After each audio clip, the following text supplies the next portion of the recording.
नमस्कार, national media news में आप सभी का स्वागत है। चलिए नजर डालते हैं आज की ताजा खबर पर। नगर विधायक मुन्ना सिंह चौहान का बड़ा बयान।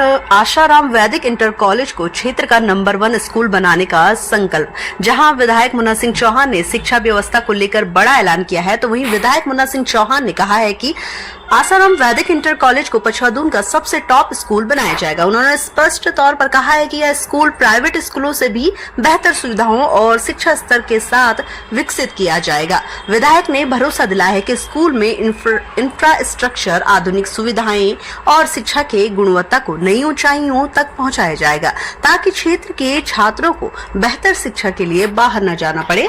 फिलहाल इस बयान के बाद क्षेत्र में शिक्षा को लेकर नई उम्मीदें जरूर जगी है। अब देखना होगा कि यह वादा जमीनी स्तर पर कब तक हकीकत बनता है। खाना हम स्कूल में देते हैं, लोग इधर बैठे हुए इधर, और विशेष रूप से सामाजिक राजनीतिक सिद्धांत चलाएंगे कि गरीब परिवारों के बच्चों को महंगे पब्लिक स्कूल में उनकी आर्थिक शोषण मत होने दीजिए, उन बच्चों के स्कूलों में भेजाए। मैं वायदा करता हूँ, मैं पब्लिक स्कूलों के बराबर का स्टैंडर्ड हर सरकारी और अर्ध सरकारी विद्यालय का बाजी में रखना।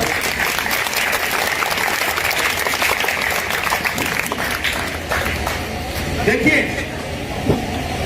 छोटे बच्चे इसी आसाराम विद्यालय के छात्र, हमारे क्षेत्र के गौरव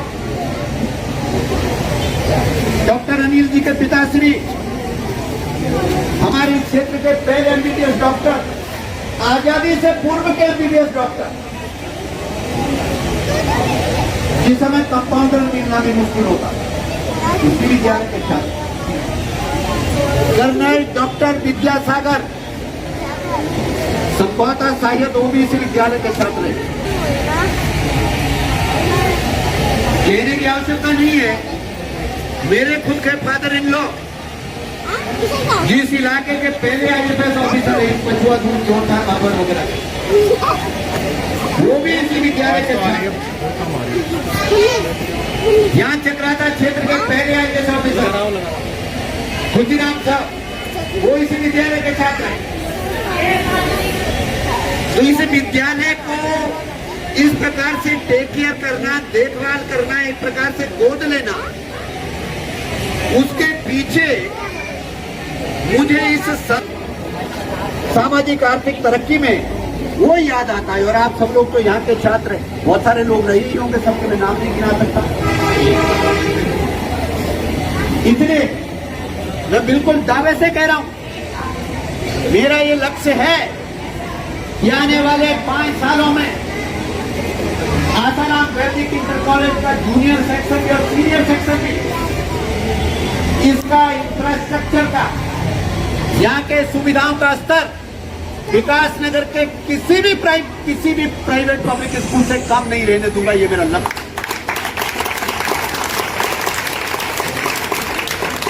ना केवल ये, दूसरी संस्थाएं भी चाहे कुतुमल जैन, वहां भी जाऊंगा, वहां भी इंफ्रास्ट्रक्चर इंप्रूवमेंट का काम करूंगा।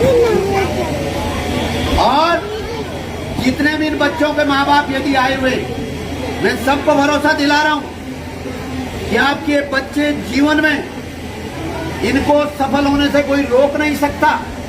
आप भरोसा करिए, स्कूल पे भरोसा करिए। आप कोई बात नहीं, मेरी आवाज है, आप भरोसा करिए यहाँ के टीचर पर। और अभी तो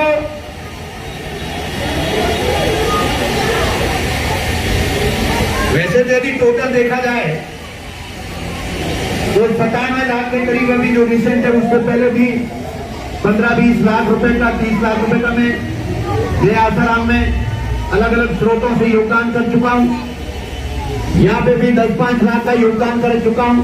53 लाख का नया, तो लगभग 2 करोड़ के करीब। लेकिन मैं पेश करा भी, मैंने आदरणीय प्रधानाचार्य जी से फिर पूछा कि जो लघु कार्य भी, छोटे मरम्मत वगैरह के भी, वो भी आप मुझे तुरंत एस्टिमेट दीजिए, मैं तुरंत आपको 5 लाख रुपए और सैंक्शन करूंगा। लेकिन मैंने कहा, इन बच्चों का हर कमरा, हर कक्ष आपको नहीं, ये बहुत ही खुशी का क्षण है ये आसाराम वैदिक इंटर कॉलेज हमारे इस क्षेत्र का बहुत एक ऐतिहासिक संस्था है, धरोहर है एक प्रकार से। प्री इंडिपेंडेंस डेज का ये विद्यालय है और ये पूरा पछुआ, दून और चक्राता क्षेत्र मेरे ख्याल से 10+2 की एजुकेशन जितने भी यहाँ के लोग पढ़े लिख करके जीवन के भिन्न भिन्न क्षेत्रों में सफलताएं अर्जित की, वो किसी न किसी स्तर पर इस विद्यालय का छात्र रहा। एक वर्ष में भी इस विद्यालय का छात्र रहा। बहुत सारे IAS, IPS, IFS, doctors, business tycoons, बहुत सारे लोग। मेरा ही क्लासमेट था एक अजय भारद्वाज जी का बेटा। He became a top executive in national power corporation में, NTPC में रुड़की से उसने इंजीनियरिंग की। तो ये एक उदाहरण नहीं, ऐसे अनगिनत उदाहरण है और बहुत अनुशासन और क्वालिटी एजुकेशन का यहाँ का ट्रैक रिकॉर्ड रहा। अनुशासन और क्वालिटी एजुकेशन, यहाँ के प्रधानाचार्यों को भी लोग अभी तक याद करते हैं, जो उनके सख्त अनुशासन और फलाना उसको सब, और इंटेलेक्चुअल्स को भी। अंग्रेजी के टीचर के रूप में डॉक्टर और राय साहब को लोग आज भी याद करते हैं। मैथमेटिक्स के टीचर्स और एक सख्त प्रधानाचार्य के रूप में रावत जी को आज भी लोग याद करते हैं। महेंद्र जी हुआ करते थे एक, उनको आज भी याद करते हैं। और आज भी हमारे जो प्रधानाचार्य जी है उतने ही समर्पण भाव से, और हमारे जो टीचर्स हैं आज भी, तो बहुत अच्छा स्टैंडर्ड भी इस संस्था का। तो मैंने वैसे, जैसा आप सब समझते भी है कि शिक्षण संस्थानों को तो बाकायदा एक आकर्षक क्वालिटेटिव चेंज और वो सब बनाने का मैंने बीड़ा भी उठाया। और आज इस संस्था में भी इसके पुराने भवन को बाकायदा ऊपर से लीक वगैरह करता है, उसको उसके रूफिंग वगैरह के लिए बाकायदा 53 लाख रुपए की सैंक्शन से कार्य प्रारंभ किया गया है।